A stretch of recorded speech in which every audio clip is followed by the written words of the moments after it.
Selama ini dikenal sadis, Panglima tertinggi OPM keok juga.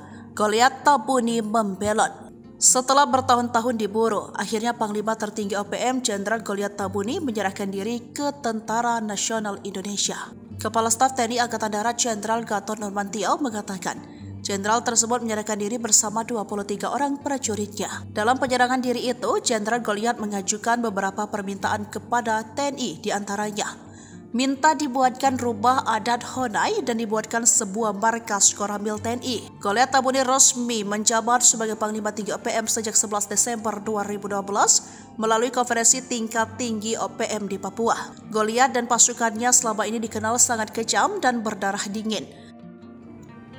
Tercatat sejak tahun 2004 lalu, ia dan pasukannya telah membunuh pasukan TNI dan juga Polri serta merampas senjata. Goliat Tabuni selama ini dikenal sebagai Panglima Tentara Pembebasan Nasional OPM yang bermarkas di Tinggi Nambut, Puncak Jaya, Papua.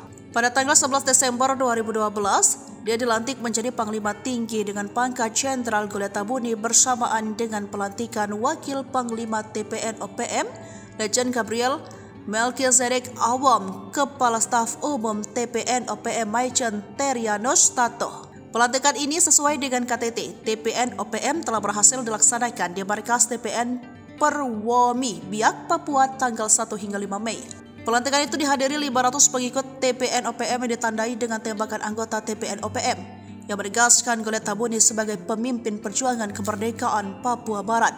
Bahkan selama kepemimpinannya sebagai Jenderal OPM, puluhan anggota TNI Polri di wilayah Puncak Jaya itu menjadi korban penembakan dan pembantaian kelompok tersebut.